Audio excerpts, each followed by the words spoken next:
today we have a very special guest, Oh, a well. jack of all trades, if you will. Someone very near and dear to me, especially my brother, Northwestern baseball player and former Northwestern QB1, Jack Lausch. Jack, Woo! hi, introduce yourself a little bit. Hi, yeah. So I'm Jack. Obviously, I'm George's sister, or George's brother. Sorry. Uh, Thank you guys for having me on. I'm really excited to be here, and excited to get started. Yeah, he's been hearing about this podcast since we got the assignment, but I didn't know if we'd have time to pencil him in. He's joining a pretty good list of guests, so but we're honored and so thankful to have him today. But Jack, so I know right now you're in out west playing some baseball, but something pretty cool just came out that you are in rare company, obviously, as a dual sport college athlete, but you're you did something really interesting where you have played baseball in a football stadium in Minnesota, the Viking Stadium, and you've played football in a baseball stadium at Wrigley Field. How does that feel? Yeah, it's pretty cool. I saw the stat the day it came out. It's just pretty special to be able to obviously play at all these cool places and have so many cool experiences. And it's pretty sweet. I don't even know who else would have done that. So just to think about that is really cool. And I've gotten to play, with so many cool people at so many cool places. Mm-hmm. As Chicagoans too, I know playing at Wrigley Field because you've played both football and baseball there, correct? Yeah, yeah. What was that experience like for you? It was awesome, especially playing baseball there. Like obviously, we'd always grow up going to games, and to be able to go out there and play both sports was like it was a dream come true. And I'm excited to. We go back. We play there sometime in May, so I'm excited to go. Play another game there. But it's the best. Yeah, that's so fun. Hopefully, I'll be there for that. Hopefully. Another question I have for you. So, as a dual sport athlete, you're in pretty rare company nowadays in the college landscape. There's not many people who play multiple sports, but in high school, you were actually a three sport athlete. Played basketball your senior year and sophomore year, right? Yeah, yeah. So, if at three stages in your life, so probably in middle school, what was your favorite sport? In high school, what was your favorite? And now, what's your favorite? I would say in middle school, it was whatever sport was in season was my favorite. Literally whatever I was playing, that's what I would tell you. In high school, probably the same thing, but between football and baseball, whichever one I was playing, I would tell you is my favorite.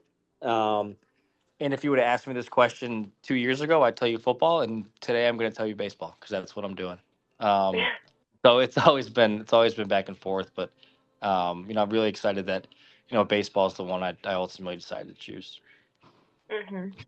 And what do you think it was about our upbringing, and yours especially, that has made you so competitive as an athlete? I think like it was so encouraged to play so many sports growing up. Obviously in grade school we played everything we could, and even like unorganized, like how like my friends and I would go play tennis ball, wiffle ball, literally every day in the summer. Like that's what we would do for fun. We'd go play pickup basketball, football, baseball, whatever we could find, we would go play.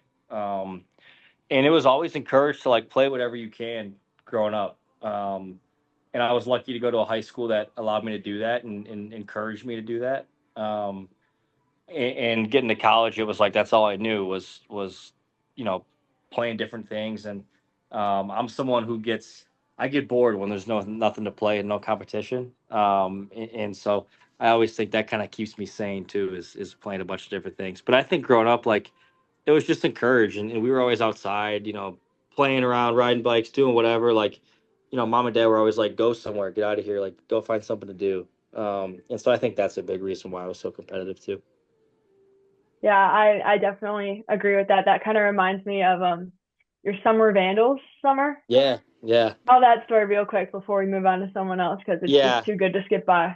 So we would go, and so what George is talking about is we would go play wiffle ball at our grade school. There's this big grass park area, literally every day in the summer for like 3 4 years growing up, and it was like our grade, and then it was my friends who had older brothers 2 years older, and it was like we'd play against them literally every single day for like multiple years.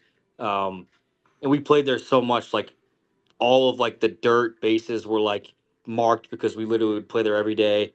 Some of the older guys who were messing around a little bit would like they kind of vandalized some stuff a little bit, and so they called us the summer vandals. And there was like newspaper articles and everything, which was funny and a little cool.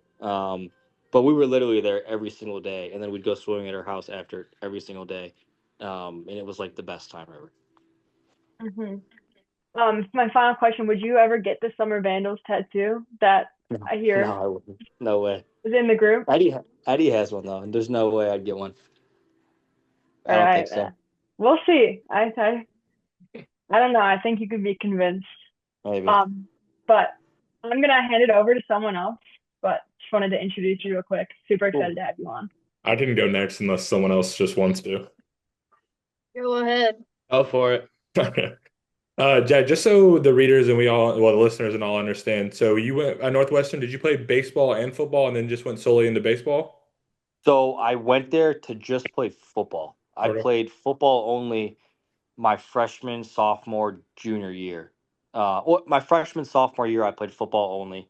My junior year, I played both because baseball's in the spring. Yeah. And then this year, which is my senior year, my fourth year, has been just baseball. So I've done everything.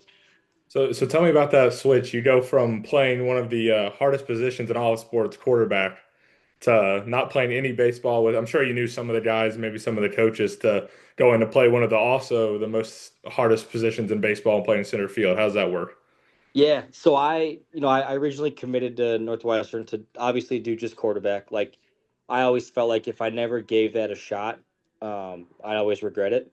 And committed there just to play quarterback for Coach Fitz. Was really happy I did. Like you said, it's a hard position, and you have to put all of your time and effort into it to be good at it.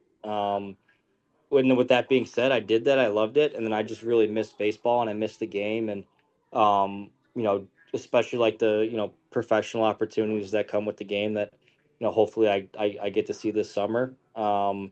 Really made me want to come back and play baseball again. And as far as switching from quarterback to baseball, like that took a little bit. It was a tough year at the beginning last year just because I hadn't played in 2.5 years, and all these other guys were doing it all day, every day. But just sticking through it and having fun and enjoying it with my teammates, like it started to come back, kind of a little bit more every day. But it was a grind at first, but now I'm in a good spot.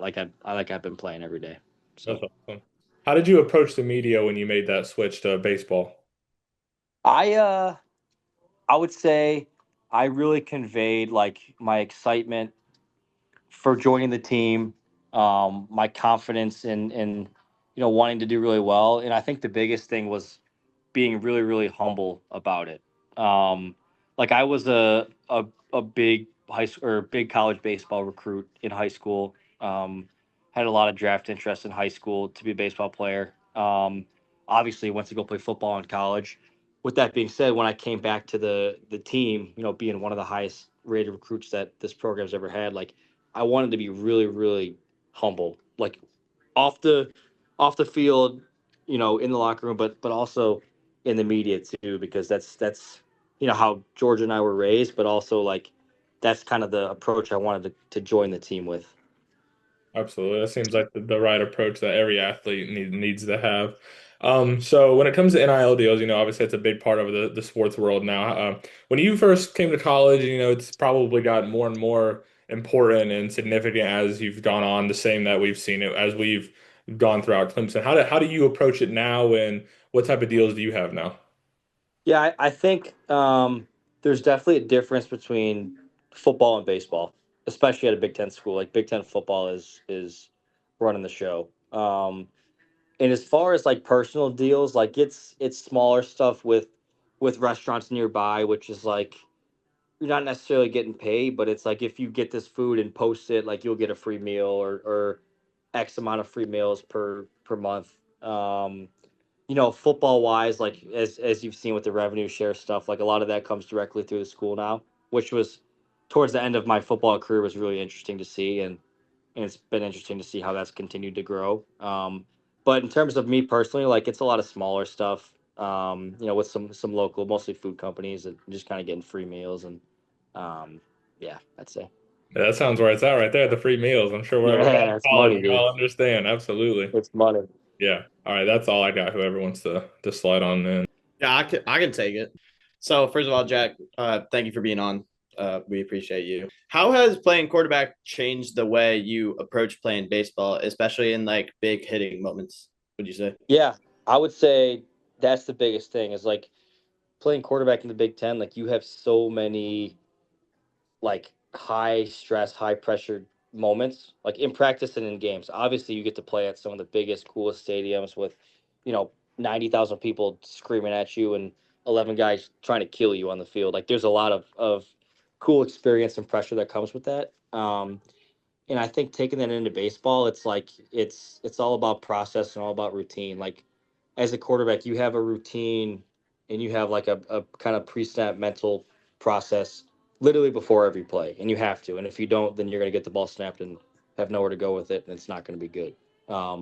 And so taking that into baseball, it's like, okay, every time I go up to hit, like, what is my plan? What is my approach? And be really confident in that and playing fast, which is probably the biggest thing that I've taken. And then also too, like there's a leadership part of it too. Like as a quarterback, you have to be a leader and people have to want to follow you. And I've tried my best to take that with me to baseball, which is a little different setting, but a lot of the same stuff still applies. Yeah. Carrying on with the transition from football into baseball. In a 2024 interview, it was like September, I think, the Northwestern Daily reported that you said hitting with 2 outs is like the fourth quarter of a football game. Can you expand on kind of like what that mindset is like and how you approach that? Yeah, it's really similar. Like it's like this, like put yourself in this situation. If there's 2 minutes left in a football game and you're down by a touchdown and you need to go score and tie or win the game, like you have to make good decisions. You have to play totally confident and free, and like the ball is in your hands every play. And like there's a lot of pressure that comes with that, but there's also a lot of fun that comes with that too. Like that's where you want to be, and that's why you practice and train so hard. Um, and like relating that to hitting with 2 outs late in the game, like you're the only one with the bat in your hand. You're the only one who can contribute to helping your team win. And it's just kind of like that feeling of coming through for your team. And you're not going to do it every time. Like that's if you could, then if it was that easy, then everyone would be really good at sports. Like we're all trying to get better, and we're all trying to come through in those big moments. And I'd say just like the pressure and the excitement, the nerves, and like just the wanting to do it for your teammates is the biggest similarity between the two. Yeah. And then my last question, I obviously got to address the elephant in the room. We got a brother in here. Your sister's on the media side of college sports. How has that changed the way you see interviews and storytelling as an athlete, would you say? Yeah, it's awesome. It's been really cool to talk to her, especially over break, about your guys' class and about your podcast and just kind of about the sports media world in general. Like it's something that I've been exposed to really just through like interviews and press conferences and just kind of like direct stuff similar to how we're doing now. But it's been really cool to see like how much time and effort, energy you guys put into it behind the scenes to do your research and to look at how certain trends are going in the sports world now. And college sports are nuts, and you guys know that from spending so much time looking at it. Like, and I know it from being in it firsthand. Like, and it's really cool to see how you guys are continuing to change with that, just like us athletes are too. And that's what makes sports so great, right? Is like athletes play, but like you need people to help expose the game. You need people to help share the game and grow it, and whatever sport that may be. And I think it's really cool when you see everyone involved work together to make sports what they are, which is something that's supposed to bring people together and be a lot of fun. Yeah. And then actually one more for you. Being in the Illinois area now, what is your football team? What's your NFL team that you root? Bears fan. I'm a Bears fan. Bears? Yeah. Yeah. Same It's a good year. We're close, man. We're right there. It's a good year. My roommates are Packers, or two of them are Packers fans. The very smart people there. Very So smart. we let them hear it though. We let them hear it after that playoff game. Oh, I'm sure. Well, yeah, I'll let you get one every now and then. All right. Yeah, that's what they said too. I said just try again next year. We'll Y'all see. Zach, figure weren't you We'll see. at We'll that see you game? twice. My roommates were at that game. I was at the one they lost actually, the Rams one, which was sick. But the other guys went to the game. I went to the one at Lambeau actually. The Packers won that one. That was a sick game. That's a That's really such cool a spot good to go game. to a game. Yeah, I love Lambeau. I've only been once, but I want to go back. It's So, awesome, dude. yeah. Okay. You want some defense in this draft, I'm assuming? Or Yeah, probably right. I mean, I don't really need. Yeah, they need. That's all they need, right? Is defense. yeah. That's what I would Yeah. think. Lost It's a lost good a thing they're lot. picking kind of late. Yeah, right. It's a good thing they're not picking early anymore. That means they're winning finally. Yeah. All right, Jack. That's all I got. Appreciate you. Moving on to Yep. Kensley now. Cool. Yeah. So I was a softball player for 12 years, and personally, I think that baseball and softball players are the most superstitious athletes. So, do you have any like game day superstitions?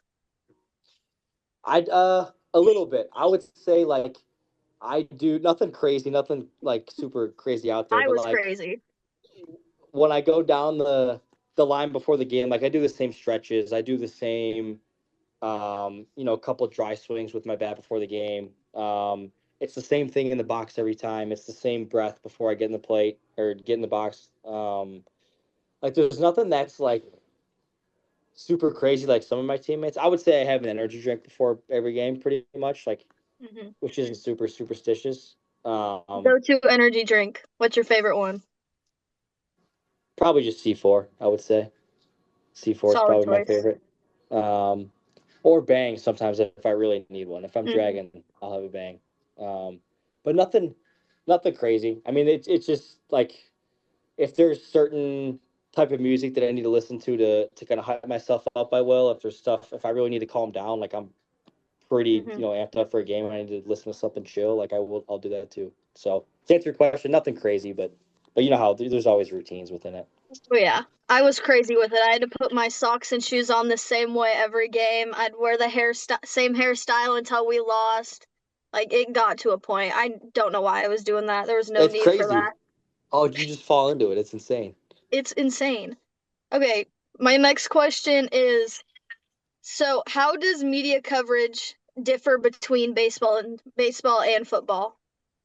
I would say football is obviously a lot bigger and more, especially, Mm-hmm. I mean, at least in college. Pro Yeah. sports are both pretty big, but like the Big Ten football media coverage is huge. I would just say there's a lot more eyes on it and a lot more media outlets. And like, to be honest with you, there's just so much more money involved and so many more, like the TV deals are ginormous. And there's so many more viewers and money. And with that being said, there's so many more media jobs and so much more. There's just a lot more going on. And baseball is very like chill and laid back, college media wise, and it's pretty interesting to see the difference. Like at least like if you look on Twitter, like college baseball Twitter is a lot of like uh, showing cool highlights and like kind of like promoting the game. In football, it's like you can get anywhere from like this is awesome and this is growing the game in a great way, and there's also a lot of hate out there too. So I'd just say there's a bigger variety of people who love you and hate you football wise, I would say. Yeah, for sure. All right, I got one more question. It's a fun one. What has been your favorite both football and baseball stadium to play in so far in your career? I would say it's a good question. I'll say only colleges. I won't say like regular or anything. I would say my favorite football stadium was Nebraska. That place is awesome. Mm-hmm. And my favorite college baseball stadium, you're gonna think I'm crazy, is also Nebraska, I would say. Mm-hmm. Like every game, football or baseball, they sold out completely. Like football had like 90,000 there. It was a super awesome stadium. Baseball was like 8, 9,000. And they're like really passionate fans, but Yeah, they're also really nice to you, which is nice. interesting too. Like you don't have people like you still have people talking to you, but Of like course. at least it's like enjoyable to play there. And they're just both really cool venues. So I would say Nebraska for both of them, or Washington. Washington football is pretty awesome where they're Nice. at right now. Well, that's all the questions I have for you. Thank you for your time. Cool. Yeah. Thank you. That just kind of led me into just thinking about one more question. And we also have some questions from our other group mate, Gladys, who is flying back from the world track championships, which is insane. But I was wondering, like, I know you were talking about how in football you get a lot of positive and negative comments. Like, how do you kind of deal with those negative comments, those Twitter accounts, all that kind of stuff? Because I mean, even seeing firsthand, like, or seeing how our parents respond to stuff like that, like, how do you as an athlete feel, and how can we as people in the sports media industry, like, continue, like, how do you think that fits in with us doing our jobs and telling stories while still respecting athletes' privacies and feelings? I would say, like, to answer the first part, like the best way I dealt with it was just like staying off of it, because a lot of like hate you get from people is not from sports media journalists and people who like you guys who like understand the game and respect the game and like want to just like make sports this awesome thing that they are. Like it's never from those people. It's always from The whoever random sitting burner like in their Twitter basement. accounts. Yeah, right. It's always these burner accounts. And so I just tried to really just focus on what I can control, and I stayed off of Twitter during football season. Just because like, there's so many armchair quarterbacks out there who think they can, this guy's open, that guy's open. It's like, actually, he wasn't. And I think to answer the second part of your question, like, I just think the more that you can, share like good things that athletes are doing, like, there's a lot of really, really cool stories about, how people have overcome this or overcome that. And I think a lot of people just don't understand how hard, sports really are. And I know, as former athletes, you guys do too. Especially once you get to college and professionally, like it's really hard to show up and be your best every day. Like it's just there's a lot that goes into it. And I think the more that the outside world can understand that and understand that people are like we're trying to put the best product out there we can, and we're trying to win for our teammates, and we're trying to do the best we can. And you're just going to get beat and you're not going to play well sometimes. And, that it's some scrutiny comes with that, but I think the more people can understand that, we're just people trying to do as best as we can too. I think that helps too. Yeah, definitely, definitely. I think that was a great way of putting it, that like that human element of sports. Because I mean, so often, like, I know for you, there'd be little kids lining up at every single one of your games asking for your autograph. Like, to a lot of people, like, you're a celebrity, or like they look up to you, even if it's like a local celebrity. But like, there really is, the best part about sports is that human element. Yeah. And I think that honestly helps.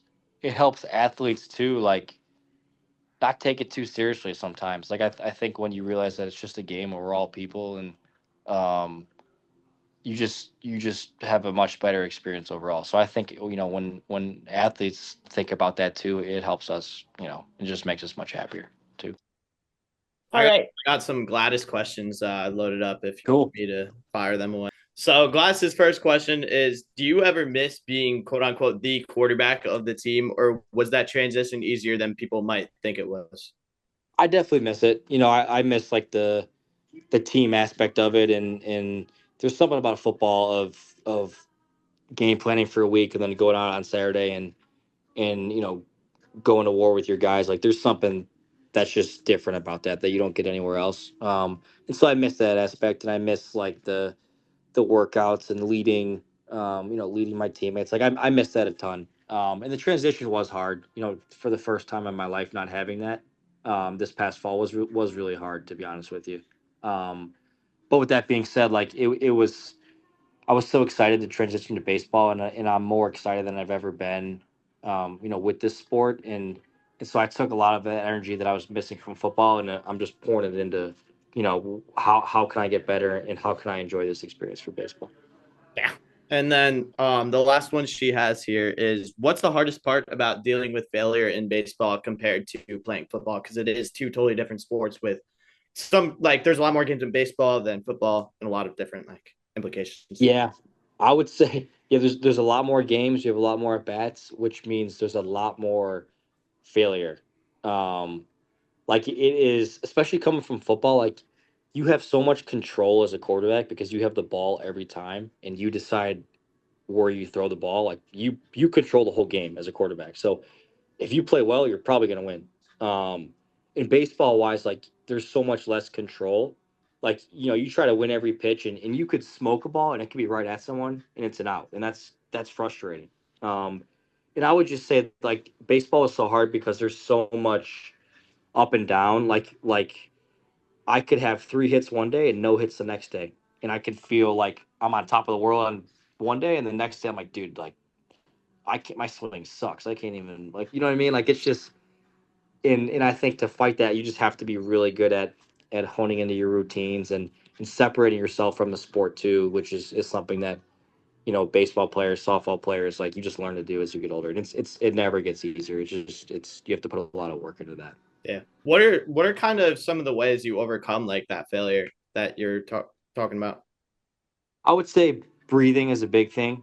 I think for me personally, like when I have a couple bad at bats or even a couple bad pitches, like you can get flooded sometimes with thoughts, with heart starts racing, chest gets heavy. Like I think breathing helps that a lot, and it helps kind of clear your mind a little bit.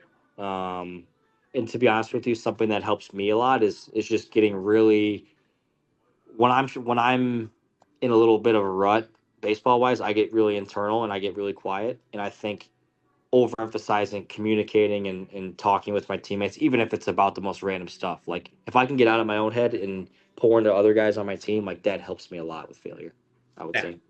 And then one more for me. If you had to, this might be a little big one, but if you had to pitch yourself to like a team right now, because you're going into the draft soon, what would you pitch about yourself that you think stands out from different players?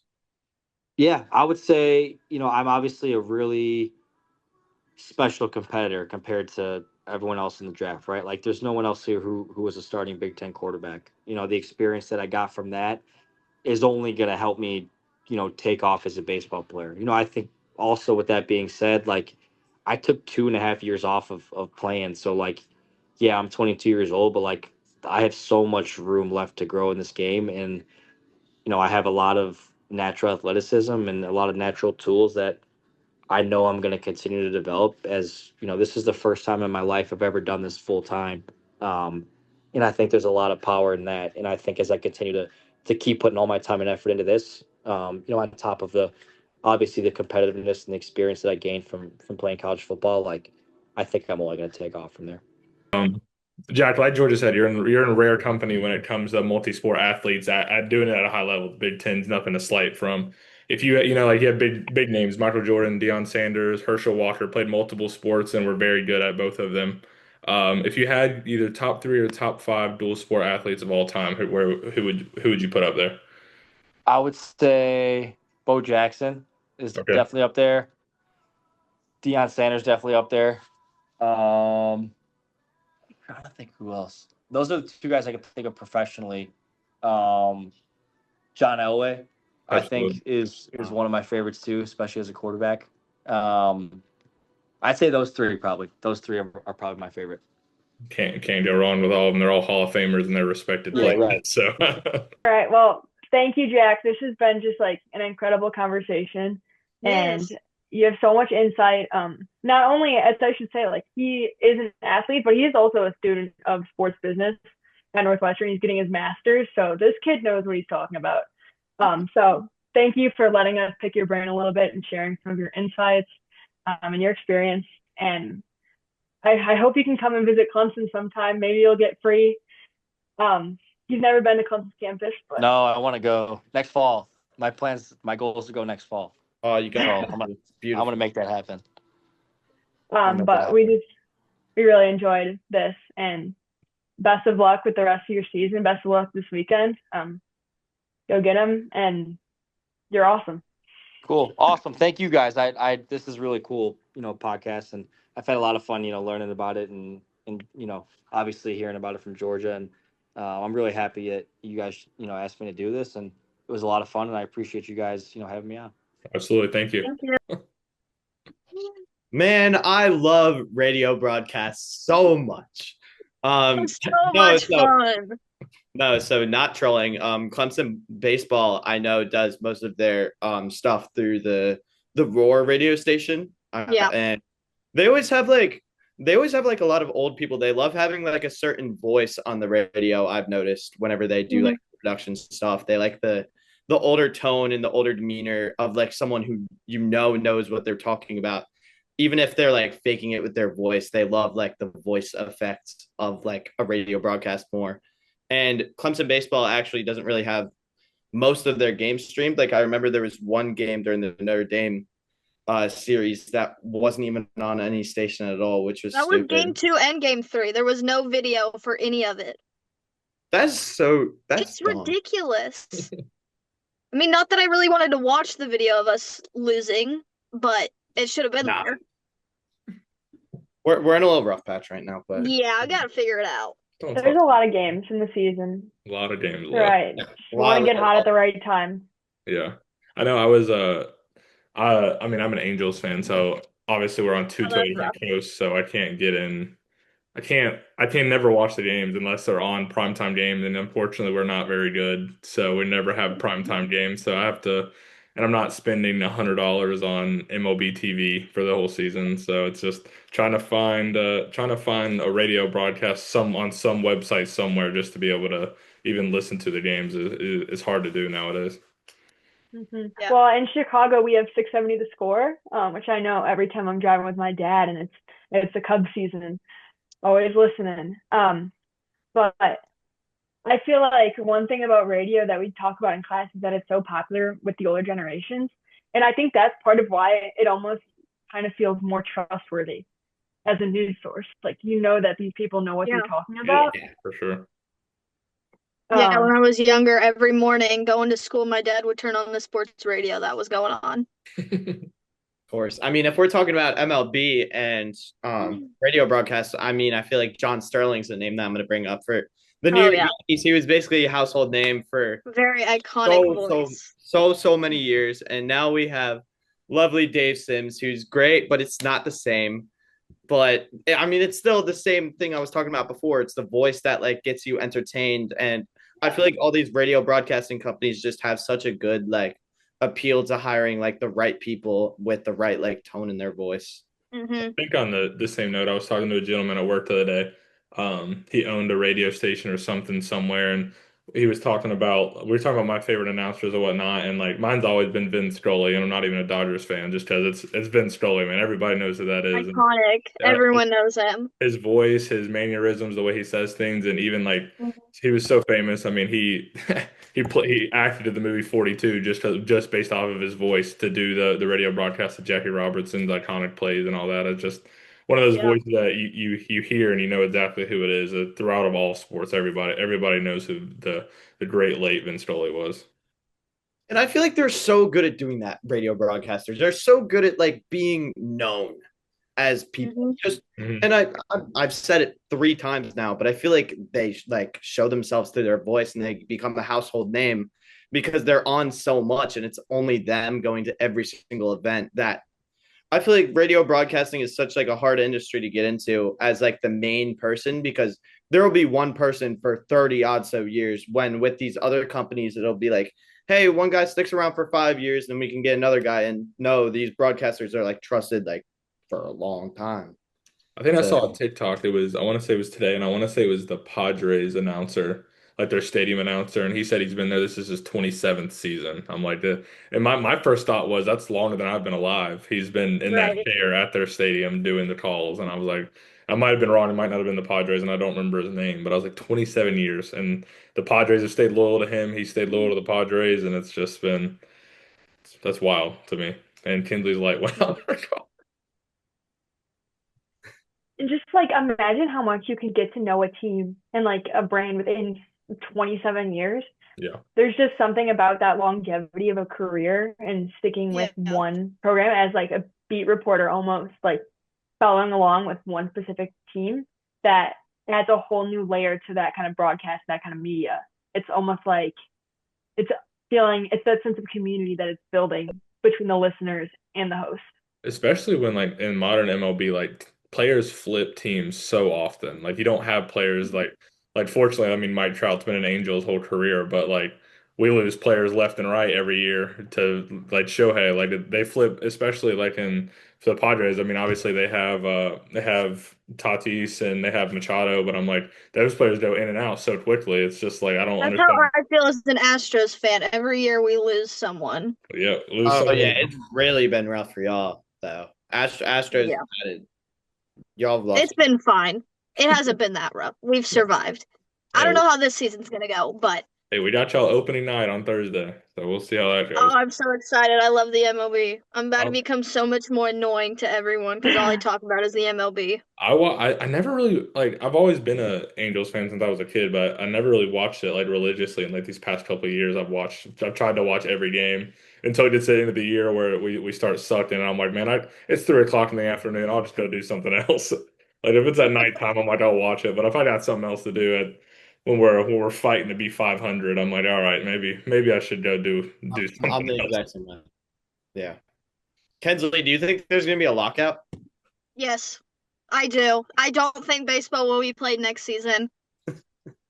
Thought I'd ask you because you seem very passionate about the Oh, MLB. There's a lot of people that are very mad. So yes. Um, I want baseball. yeah. was it baseball that just lowered the cap? Is that what it was? I saw something about it a day. Let me look it up. Because I saw the only reason I saw it is because Micah Parsons had posted something about it. He had retweeted it. It was either MLB or NBA. I don't remember which it was. I know the NHL did something similar, not recently, but like a month ago. I don't think it was MLB. I'm Yeah, no, sorry. I think MLB is it- not lowering Yeah, shit. no, maybe it was NBA. I saw it. Micah Spend Parsons all had quote billions of tweeted your dollars. it. Yeah, the unlimited money there. Yes.